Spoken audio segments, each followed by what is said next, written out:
Hi friends, welcome back to my channel simply Sravanthi. ఈరోజు first part అయింది. కణజాలాల గురించి morning చెప్పాను.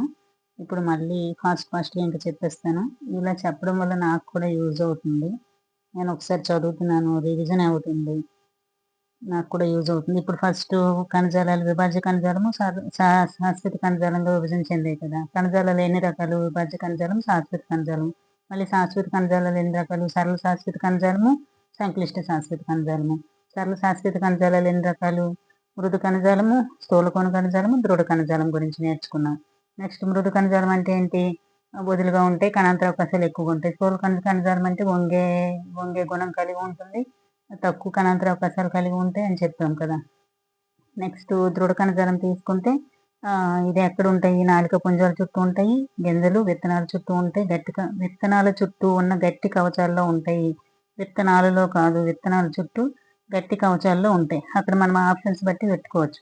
ఒకవేళ ఆప్షన్లో గింజలు విత్తనాలను ఇచ్చాడు అనుకోండి, ఆ రెండే ఇచ్చాడు అనుకోండి, అప్పుడు గింజలు విత్తనాలు అని పెట్టచ్చు. ఎందుకంటే విత్తనాల్లో కూడా ఉంటుంది కాబట్టి అక్కడ ఇచ్చిన బట్టి పెట్టుకోవాలి. నెక్స్ట్ మరీ కన్ఫ్యూజ్ చేసి వదిలేడు అనుకోండి, గింజలు విత్తనాలని ఒక దగ్గర ఇచ్చి గింజలు విత్తనాల చుట్టూ ఉన్న గట్టి కవచాల్లోని ఒక దగ్గర ఇచ్చాడు అనుకోండి, ఏది రైట్ అంటే అప్పుడు విత్తనాల చుట్టూ ఉన్న గట్టి కవచాల్లో ఉంటుంది, అది రైట్ అవుతుంది అనమాట. ఈ మూడిటి గురించి ఇప్పుడు నేర్చుకున్నాం. ఇందులో అన్ని కూడా నిర్జీవ కణాలే ఉంటాయి, అందులో దృఢ కణజాలంలో. వీటి గురించి అయిపోయింది. ఇప్పుడు నెక్స్ట్ పార్ట్లో బాహ్య చర్మం. ఇప్పుడు చూడండి, మీరు గమనించిన ఈ బాహ్య పొరల్లో కణాలు బాహ్య చర్మం అంటారు. మనం గమనించాం కదా, రియో పత్రాలు తీసాము, ఆకును సాగదీసి పట్టుకుని కొంత బలంతో ఒక్కసారిగా మధ్యలో చేర్చండి, చీలుతున్నప్పుడు చిరిగిన అంచు వద్ద కొంత పొర లేదా చర్మం కనిపిస్తుంది, అదే బాహ్య చర్మం అని చెప్తాం కదా, బాహ్య చర్మం అంటారు. బాహ్య చర్మం సాధారణంగా వరుస ఆవాసాలలో పెరిగే మొక్కలలో నీటి నష్టం నుండి కాపాడటం. చూడండి, నీటి ఎద్దడి గల ఆవాసాల్లో పెరిగే మొక్కలలో నీటి నష్టం నుంచి కాపాడటం క్లిష్టం. కాబట్టి బాహ్య చర్మం దళసరిగా ఉంటుంది. ఎక్కడ దళసరిగా ఉంటుంది? నీరు తక్కువగా ఉండే ప్రదేశాల్లో బాహ్య చర్మం దళసరిగా ఉంటుంది. ఎందుకంటే దళసరిగా ఉందనుకోండి, మధ్యలో పత్రరంధ్రాలు గట్ట ఎక్కువగా తెరుచుకొని ఉండకుండా దళసరిగా ఉందనుకోండి, నీటి నష్టం నుంచి కాపాడుతుందని చెప్తున్నారు. మొక్క యొక్క బాహ్య తలం అంతా బాహ్య చర్మంతో కప్పబడి ఉంటుంది. అది మొక్క అన్ని భాగాలను రక్షిస్తుంటుంది. మొక్క యొక్క బాహ్య తలం అంతా బాహ్య చర్మంతో ఉంటుంది, అది మొక్కను రక్షిస్తుంది. మొక్క యొక్క భాగాలను ఏంటి రక్షిస్తుంది? బాహ్య చర్మము. మొక్క యొక్క వాయుగత భాగాల్లో బాహ్య చర్మ కణాలు తరచుగా మైనం వంటి నీటిని నిరోధించే పొరను బాహ్యాంగ ఉపరితలంపై స్రవిస్తాయి. చూడండి ఇక్కడ మొక్క యొక్క వాయుగత భాగాలలో, వాయుగత భాగాలు అంటే ఏంటి? అది వేరు కాదు, కాండము, పత్రాలు అవన్నీ వాయుగత భాగాలు కదా. భూగర్భ భాగాలు అంటే ఏంటి? వేర్లు. అదే వాయుగత భాగాలంటే కాండము, పత్రాలు అవన్నీ కూడా బాహ్య చర్మ కణాలు తరచుగా మైనం వంటి నీటిని నిరోధించే పొరను బాహ్యంగా ఉపరితలంపై స్రవిస్తాయి. తరచుగా మైనం వంటి నీటిని నిరోధించే పొరను బాహ్యాంగ ఉపరితలంపై స్రవిస్తాయి. బాహ్య చర్మ కణాలు ఏం చేస్తాయి? మైనం వంటి పదార్థం అనేది స్రవిస్తాయంట. దేనికోసము? నీటిని నిరోధించే పొరను, అంటే నీరు అనేది బయటకు బాష్పోత్సర్గం ద్వారా ఎక్కువ వెళ్లకుండా ఉండడానికి సహకరిస్తుంది మైనం వంటి పొర. ఇది మొక్కలకు నీటి నష్టం నుంచి రక్షణకు, యాంత్రికంగా జరిగే గాయాలు, పరాన్నజీవ శిలీంధ్రాల నుంచి కూడా రక్షణలో మైనపు పొర అనేది సహాయపడుతుంది. బాహ్య చర్మ కణాలు అనేది మైనపు పొరను స్రవిస్తాయి. దేనికి ఉపయోగపడుతుంది? నీటి నష్టాన్ని తగ్గించడానికి, నెక్స్ట్ యాంత్రికంగా ఉండడానికి, నెక్స్ట్ పరాన్నజీవ శిలీంధ్రాల నుంచి కూడా దాడి చేయడానికి, గాయాలు మానడానికి కూడా తోడ్పడుతుందని చెప్తున్నారు. బాహ్య చర్మ కణాలు మొక్క భాగాలను రక్షించాలి కనుక కణాంతర అవకాశాలు లేకుండా ఉంటాయి. బాహ్య చర్మ కణాల్లో కణాంతర అవకాశాలనే ఉండవు. దృఢ కణజాలాల్లో ఉండవు, నెక్స్ట్ బాహ్య కణజాలంలో కూడా కణాంతర అవకాశాలనే ఉండవు. చాలా వరకు బాహ్య చర్మ ఎందుకు ఉండవు? ఇప్పుడు బాహ్య చర్మంలో రంధ్రాలు ఉన్నాయనుకోండి, మొక్క భాగాలను రక్షించడం అవ్వదు కదా, కాబట్టి మధ్యలో ఏమి కూడా రంధ్రాలు ఉండవు. బాహ్య చర్మంలో కణాంతర అవకాశాలు లేకుండా ఉంటాయి. ఇవి ఇవ్వడానికి ఛాన్సెస్ ఉంటాయి. కణాంతర అవకాశాలు ఎందుకు ఉండవు? లేకపోతే బాహ్య చర్మంలో కణాంతర అవకాశాలు ఉంటాయా, తక్కువ ఉంటాయా, ఎక్కువ ఉంటాయా, అసలు ఉండవా అని ఇస్తాడు. చూడండి, నెక్స్ట్ చాలా వరకు బాహ్య చర్మ కణాలు బల్లపరుపుగా ఉంటాయి. తరచుగా అంతర కవచము కంటే బాహ్య మరియు పక్క కణ కవచం దళసరిగా ఉంటుంది. ఇప్పుడు బాహ్య చర్మ కణాలు బల్లపరుపుగా ఉంటాయి కదా, బాహ్య చర్మంలో అంతర కణ కవచం అనేది కంటే బాహ్య మరియు పక్క కణకవచాలు దళసరిగా ఉంటాయంట. అంటే లోపల ఉండే కణకవచం కంటే బాహ్య మరియు అంటే ముందు పైకి ఉండేది పక్కకు ఉండేది దళసరిగా ఉంటాయంట. చూడండి, బాహ్య పక్క కణకవచము మందంగా ఉంటాయి. ఇది ఇంపార్టెంట్. నెక్స్ట్ మైనపు పొర గురించి ఇక్కడ. నెక్స్ట్ పత్ర బాహ్య చర్మంలో అక్కడక్కడ చిన్న రంధ్రాలను మనం గమనించవచ్చు. చూడండి, పత్ర బాహ్య చర్మంలో ఇక్కడేమి ఇచ్చాడు, బాహ్య చర్మ కణాలు ఉంటాయి. నెక్స్ట్ బాహ్య చర్మ కణాలు మొక్క భాగాలకు రక్షించాలి కాబట్టి కణాంతర అవకాశాలు ఉండవు. చూడండి, బాహ్య చర్మ కణాలు కణాంతర అవకాశాలు ఉండవు. కానీ ఇక్కడ చూడండి, పత్ర బాహ్య చర్మంలో అక్కడక్కడ చిన్న రంధ్రాలను మనం గమనించవచ్చు. ఈ రంధ్రాలను పత్ర రంధ్రాలు అంటారు. అంటే పత్రంలో ఉండే బాహ్య చర్మంలో మాత్రం చిన్న చిన్న రంధ్రాలు ఉంటాయి. వాటిని పత్ర రంధ్రాలు అంటారు. పత్ర రంధ్రాలను ఆవరించి 2 మూత్రపిండాకారపు రక్షక కణాలు ఉంటాయి. పత్ర రంధ్రం తీసుకుంటే ఇక్కడ మూత్రపిండాకారపు 2 రక్షక కణాలు ఉన్నాయి. వాతావరణంలో వాయువుల మార్పిడికి ఇది అవసరం అవుతాయి. బాష్పోత్సేకము నీటి ఆవిరి రూపంలో నీటిని నష్టపోవడం కూడా పత్ర రంధ్రాల ద్వారానే జరుగుతుంది. బాష్పోత్సేకం అంటే నీటి ఆవిరి రూపంలో నీటిని నష్టపోవడం కూడా పత్ర రంధ్రాల ద్వారానే జరుగుతుంది. అందుకే ఎడారి మొక్కల్లో తీసుకుంటే పత్ర రంధ్రాలు అనేవి అంతగా తెరుచుకొని ఉండవు. నెక్స్ట్ పత్రాలు కూడా తక్కువగా ఉంటాయి, పులిసాకులుగా ఉంటుంది. అక్కడ ఏంటవుతుంది, ఎడారి మొక్కల్లో కాండం అనేది పత్రంగా కనిపిస్తుంది అనమాట. పత్రాలు అనేవి ఉండవు. ఎందుకంటే పత్ర రంధ్రాల ద్వారా ఎక్కువ బాష్పోత్సేకం జరిగిపోయింది అనుకోండి, ఎడారి మొక్కల్లో అసలే వాటర్ ఉండదు కాబట్టి అందులో పత్రాలు తక్కువ ఉండొచ్చు, లేకపోతే పులిసాకులుగా ఉండవచ్చు. కాండమే పత్రంగా రూపాంతరితం చెందుతాయి. చూడండి, ఎడారి మొక్కల్లో బాహ్య చర్మం మందంగా ఉంటుంది కదా. ఎందుకంటే బాహ్య చర్మం మందంగా ఉండకపోయింది అనుకోండి, బాష్పోత్సేకం అనేది ఎక్కువ జరిగిపోతుంది. బాహ్య చర్మం ఒకే ఒక పొరతో ఏర్పడుతుంది. కణాంతర అవకాశాలు ఉండవు. పత్రం యొక్క బాహ్య చర్మంలో కణాంతర అవకాశాలు ఉంటాయి. రంధ్రాలు ఉంటాయి, చిన్న చిన్న రంధ్రాలు ఉంటాయి. కణాంతర అవకాశాలు కాదు. అక్కడక్కడ చిన్న రంధ్రాలు ఉంటే వాటిని పత్ర రంధ్రాలు అంటారు. కానీ బాహ్య చర్మంలో కణాంతర అవకాశాలు ఉండవు. అక్కడ పత్రము అడిగాడా లేకపోతే కణాంతర అవకాశాలు బాహ్య చర్మం అని అడిగాడా చూసుకోండి. నెక్స్ట్ చూడండి, ఇక్కడ నుంచి ఒక బిట్ ఇచ్చాడు మార్నింగ్ సెషన్లో, చెప్తాను చూడండి. అక్కడి నుంచి వచ్చిన కిరణజన్య సంయుక్తకు అవసరమైన వాయువును గుర్తు తెచ్చుకోండి. కిరణజన్య సంయుక్తకు అవసరమైన వాయువు ఏంటి, కార్బన్ డైఆక్సైడ్. మొక్కల్లో బాష్పోత్సేకం యొక్క పాత్ర మనకు తెలుసు. నీటిని శోషించుకునే వేర్ల యొక్క బాహ్య చర్మ కణాలు సాధారణంగా శోషణ ఉపరితల వైశాల్యాన్ని ఎక్కువగా పెంచే పొడవైన మూలకేశాల వంటి భాగాన్ని కలిగి ఉంటాయి. నీటిని శోషించుకునే వేర్లు యొక్క బాహ్య చర్మ కణాలు అనేవి సాధారణంగా శోషణ ఉపరితల వైశాల్యాన్ని ఎక్కువగా పెంచే పొడవైన మూలకేశాల వంటి భాగాన్ని కలిగి ఉంటాయి. అంటే వేర్లలో తీసుకుంటే బాహ్య చర్మ కణాలు అనేవి ఎలా ఉంటాయి, వైశాల్యం ఎక్కువగా ఉండి మూలకేశాలు కలిగి ఉంటాయి. ఎందుకంటే నీరు ఖనిజ లవణాలను పీల్చుకోవాలి కాబట్టి.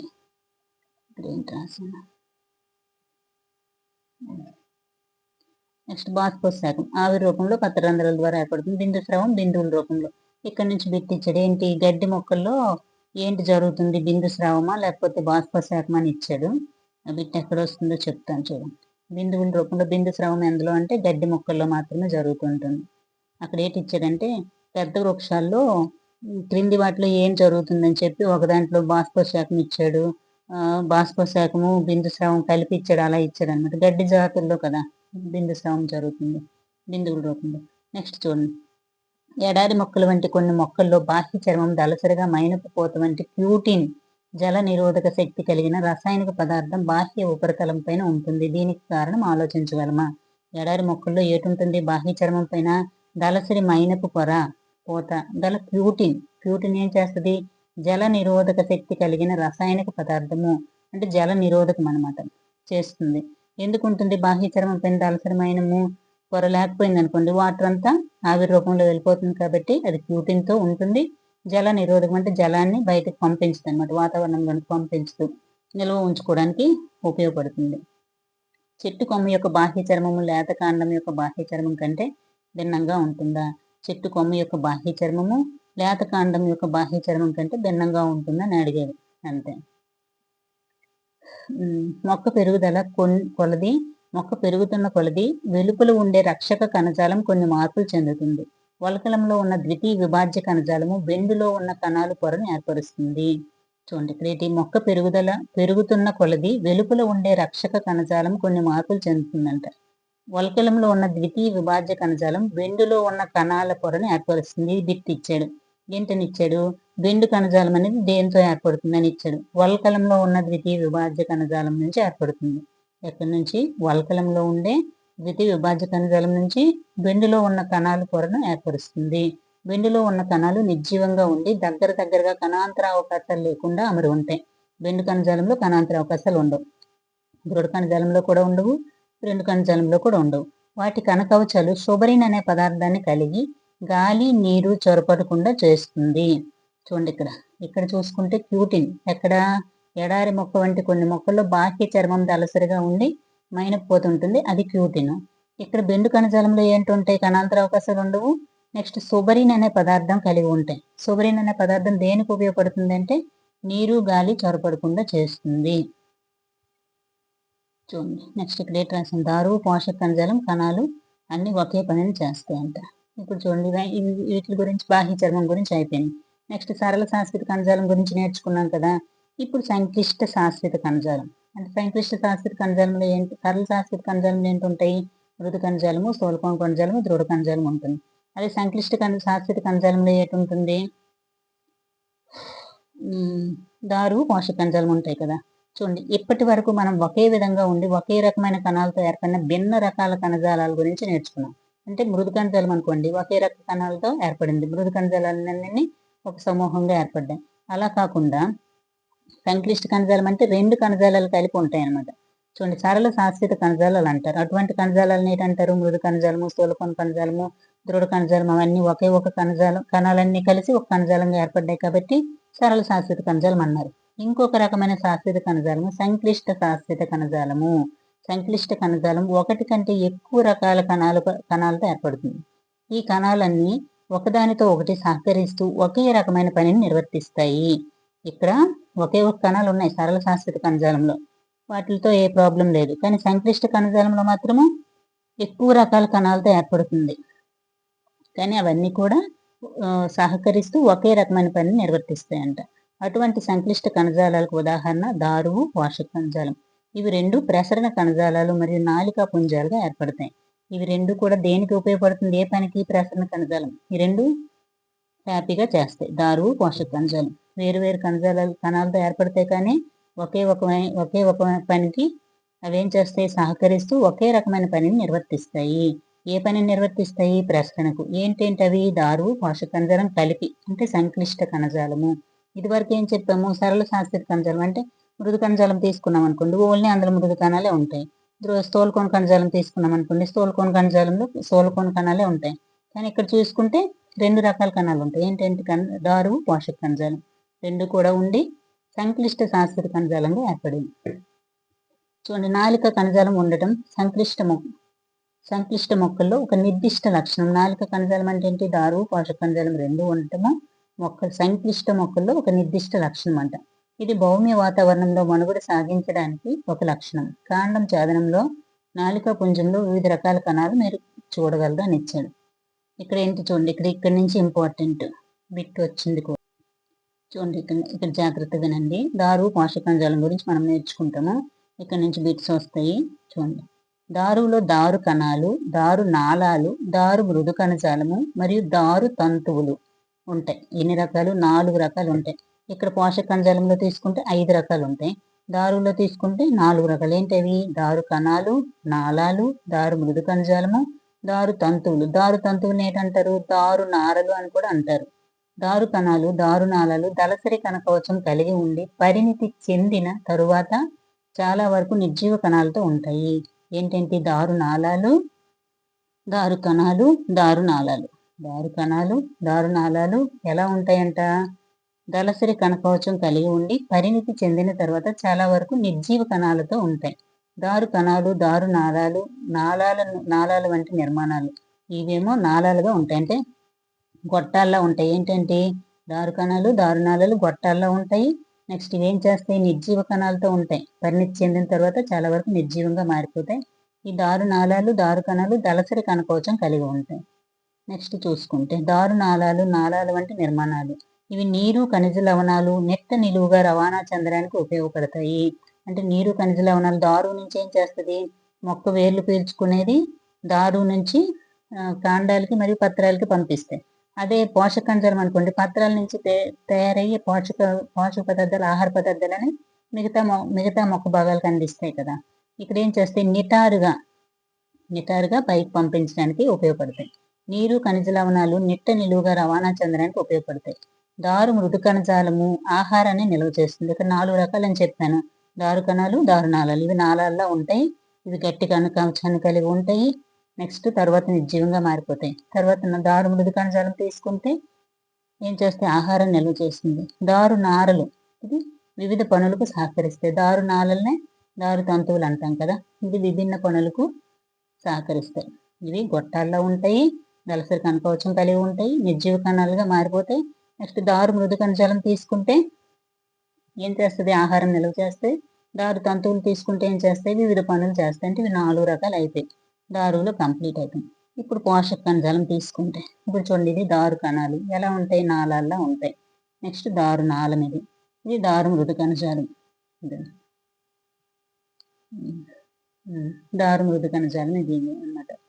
ఇక్కడ మామూలుగా ఎవరు రాసుకున్నాను, దీనికి సంబంధించింది కాదు. బెండు అనేది నిర్జీవంగా ఉంటుంది, దృఢ కణజాలం నిర్జీవంగా ఉంటుంది, బెండు కణాల్లో సొబరిన్ ఉంటుంది. ఈ దారు మృదు కణజాలం అనేది ఆహార పదార్థాల నిల్వకు ఉపయోగపడుతుంది అని అంతే. నెక్స్ట్ ఇవి 4 రకాలు. ఇప్పుడు పోషక కణజాలం తీసుకుంటే ఎన్ని రకాలు, 5 రకాల కణాలతో ఏర్పడుతుంది. చాలని కణాలు, చాలని నాళాలు, సహ కణాలు, పోషక కణజాల తంతువులు మరియు పోషక మృదు కణజాలము.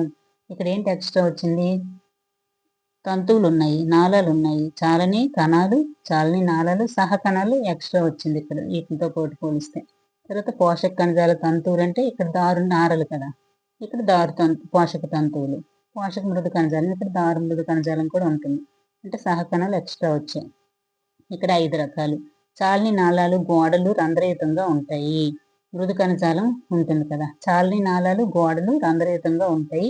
పోషక కణజాలము పత్రం నుంచి ఆహారము ఇతర భాగాలకు రవాణా చేస్తుంది. ఇది తీసుకుంటే వేర్ల నుంచి నీరు, ఖనిజ లవణాలు బయటకు పంపిస్తుంది. పోషక కణజాలం తీసుకుంటే ఆహారాన్ని పత్రం నుంచి ఇతర భాగాలకు రవాణా చేస్తుంది. పోషక కణజాల తంతువులు తప్ప అన్ని కణాలు సజీవ కణాలు. ఇది చూడండి, ఇక్కడ నుంచి ఇంపార్టెంట్. పోషక కణజాల తంతువులు లేదా నారలు తప్ప అన్ని కూడా సజీవ కణాలు. ఇక్కడ నిర్జీవ కణాలు ఏంటంటే దారు కణాలు, దారునాళాలు ఫస్ట్ తర్వాత పరిణితి చెందిన తర్వాత నిర్జీవ కణాలుగా మారిపోతాయి. ఇక్కడ పోషక కణజాలంలో తీసుకుంటే పోషక కణజాల తంతువులు అంటే పోషక కణజాల నారలు తప్ప అన్ని కూడా సజీవ కణాలే అందులో పోషక కణజాలంలో. నెక్స్ట్ చూడండి, ఇక్కడ రాసుకున్నాం. దారు కణాలు, దారు నాళాలు సజీవంగా ఉంటాయి, అంటే ఫస్ట్ సజీవము తర్వాత నిర్జీవంగా మారుతాయి. ఫస్ట్ దారు కణాలు, దారు నాళాలు, దారు మృదు కణజాలము, దారు తంతువులు కదా. దారు కణాలు, దారు నాళాలు దళసరి కణకవచం కలిగి పరిణితి చెందిన తర్వాత నిర్జీవంగా మారిపోతాయి. నెక్స్ట్ పోషక కణజాలం. సంక్లిష్ట కణజాలంలో పోషక కణజాలం 2వ భాగం. మీరు ఏం చేస్తుంది, ఆహారం పదార్థాలు వివిధ భాగాలకు సరఫరా చేస్తుంది. ఇందులో 5 రకాలు ఉంటాయి. సహ కణాలు అనేవి ఎక్స్ట్రా ఉంటాయి. నెక్స్ట్ పోషక కణజాల తంతువులు తప్ప అన్ని కణాలు కూడా సజీవ కణాలే. ఒక్క పోషక కణాల తంతువులు లేదా పోషక నారలు అనేవి మాత్రమే నిర్జీవంగా ఉంటాయి. దారు కణాలు, దారు నాళాలు వంటి నిర్మాణాలు కలిగి ఉంటాయి. క్యూటిన్ దేనికి తోడ్పడుతుంది, ఇదండి ఇక్కడ ఉంది. క్యూటిన్ అనేది బాహ్య చర్మంలో ఉంటుంది, జల నిరోధక శక్తి కలిగిన రసాయనిక పదార్థం అని చెప్పాడు. ఇక్కడ ఏం లేదండి, దారు అనేది 4 రకాలు. ఏంటంటే కణాలు, నారలు, మృదు కణజాలము, తర్వాత ఇంకేంటి దారు నారలు లేదా తంతువులు కదా, 4 రకాలు. ఇక్కడ చూసుకుంటే ఇవి 5 రకాలు. ఇక్కడ దారు కణాలు, నాళాలు అనేవి నాళాల మాదిరిగా ఉంటాయి. నెక్స్ట్ దారు మృదు కణజాలం తీసుకున్నప్పటికీ ఆహారం నిల్వ చేస్తుంది. దారు నారలు తీసుకున్నప్పటికీ అన్ని పనులు చేస్తాయి. ఇవి ఫస్ట్ మామూలుగా ఉంటాయి, తర్వాత దారు కణాలు, దారు నాళాలు అనేవి నిర్జీవంగా మారిపోతాయి. ఇప్పుడు ఇవన్నీ కూడా సజీవ కణాలుగానే ఉంటాయి, కానీ పోషక కణజాల తంతువులు మాత్రం నిర్జీవంగా ఉంటాయి అందులో పోషక కణజాలంలో. అంటే దీని గురించి ఇది సంక్లిష్ట శాశ్వత కణజాలం గురించి. ఇప్పుడు సంక్లిష్ట శాశ్వత కణజాలంలో దారు ఉంటుంది, పోషక కణజాలం ఉంటుంది. నాలుక పుంజాల్లో ఆ దారు అనేది 4 రకాలుగా ఉంటుంది. నెక్స్ట్ పోషక కణజాలం అనేది 5 రకాలుగా ఉంటుంది. గుర్తు చేసుకోవడం అంతే. ఇందులో నుంచి బిట్స్ దేని నుంచి వస్తాయంటే దారు మృదు కణజాలం దేనికి ఉపయోగపడుతుందంటే ఆహారం నిల్వ చేయడానికి. నెక్స్ట్ దారునారలు గురించి. తర్వాత దారు కణాలు దారునాళాలు నిర్జీవ కణాలతో ఉంటాయి. దారు కణాలు దారునాళాలు నాళిక పుంజాల నాళాలు వంటి నిర్మాణాలు నెట్ట నిలువుగా బయటకు పంపిస్తాయి. అంతే, ఇంకేం లేదు. పోషక కణజాలం ఇది సరళ సంక్లిష్ట శాశ్వత కణజాలం. విభాజ్య కణజాలం శాశ్వత కణజాలం కదా. శాశ్వత కణజాలం సరళ శాశ్వత కణజాలం, సంక్లిష్ట శాశ్వత కణజాలం. సరళ శాశ్వత కణజాలంలో మృదు కణజాలము, స్థూలకోణ కణజాలం, దృఢ కణజాలం వస్తాయి. సంక్లిష్ట శాశ్వత కణజాలంలో దారువు పోషక కణజాలం వస్తాయి. అంతే, ఇంకేం లేదు. అంతే. నెక్స్ట్ చూసుకుంటే నెక్స్ట్ లెసన్లో జంతు కణజాలం గురించి నేర్చుకుందాం.